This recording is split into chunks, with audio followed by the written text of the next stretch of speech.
8 straight games to start the season without allowing a 50-yard rusher. The only team to do so since 1950. So we're going back a ways there. All right, now, in the spirit of Halloween, you're dressed up as Rey from Star Wars.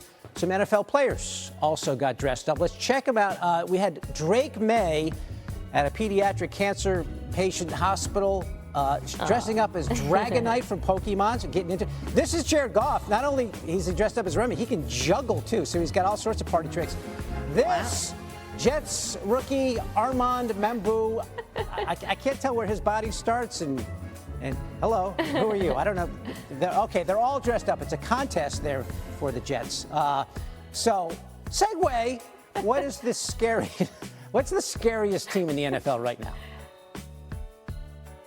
Oh, it's such a boring answer, but it's been the true one for so long. The Kansas City Chiefs, particularly the offense, though, is what I want to focus on. And I'm tempted to pick Indianapolis because that offense has been outrageous. But right now, the Chiefs' offense is second league-wide in EPA per play. And what's scariest, David, is they just keep improving week after week. Obviously, the return of Rashee Rice has been so instrumental. He's such a weapon for them against zone coverage, which they face a decent amount of.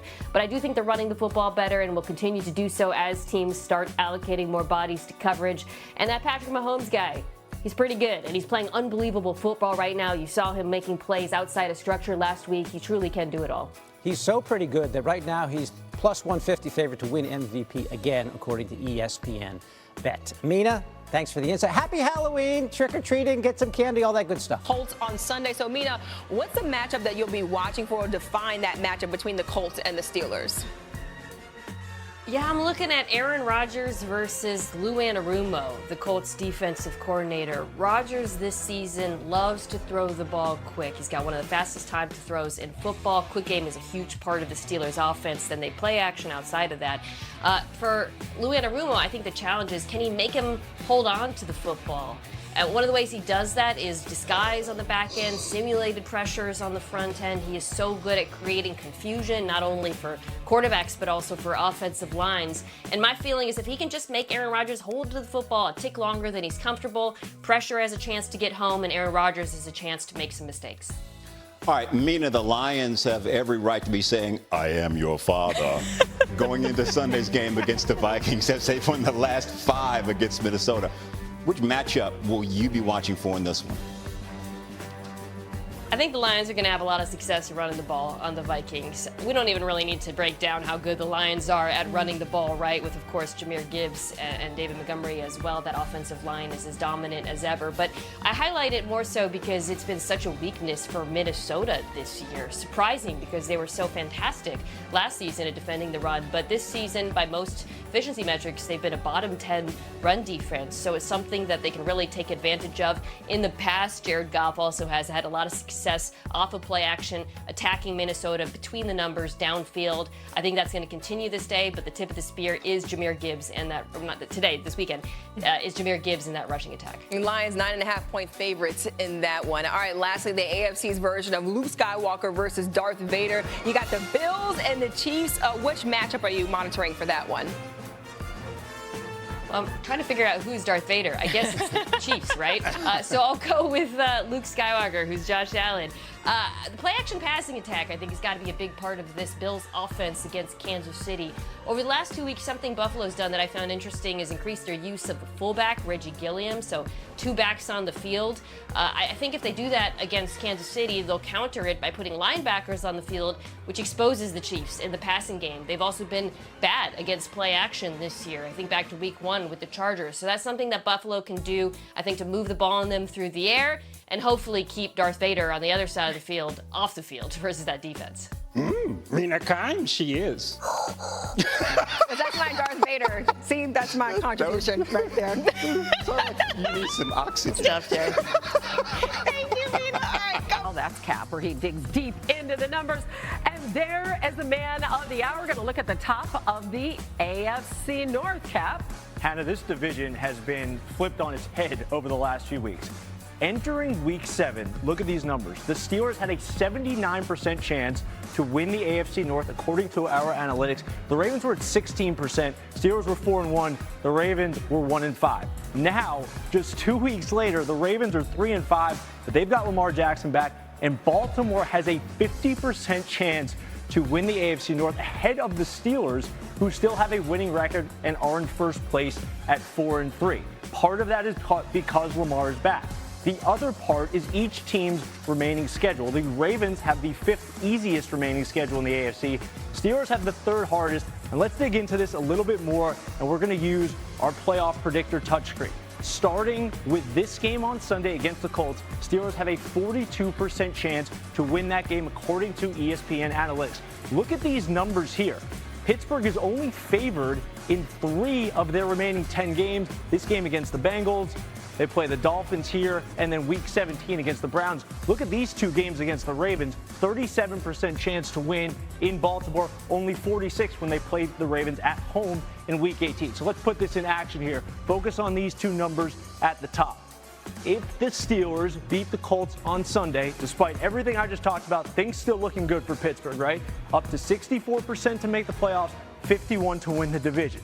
If they lose, though, now they're 4-4. They're down to 42% to make the playoffs, only 35% to win the division. So these numbers say the Steelers need a win on Sunday against a 7-1 Colts team to maintain control of the AFC North. RC, we going cap or no cap on that? Hey, no cap. And that's what makes me nervous, because you also look at the Ravens schedule, and they have very winnable games through the next 5 weeks. And with Lamar Jackson back, with the acquisition of Alohi Gilman, and the way that they now deploy Kyle Hamilton on the defensive side of the football, the Ravens are looking more Ravens than they did early on this season. But Brooks there every single week.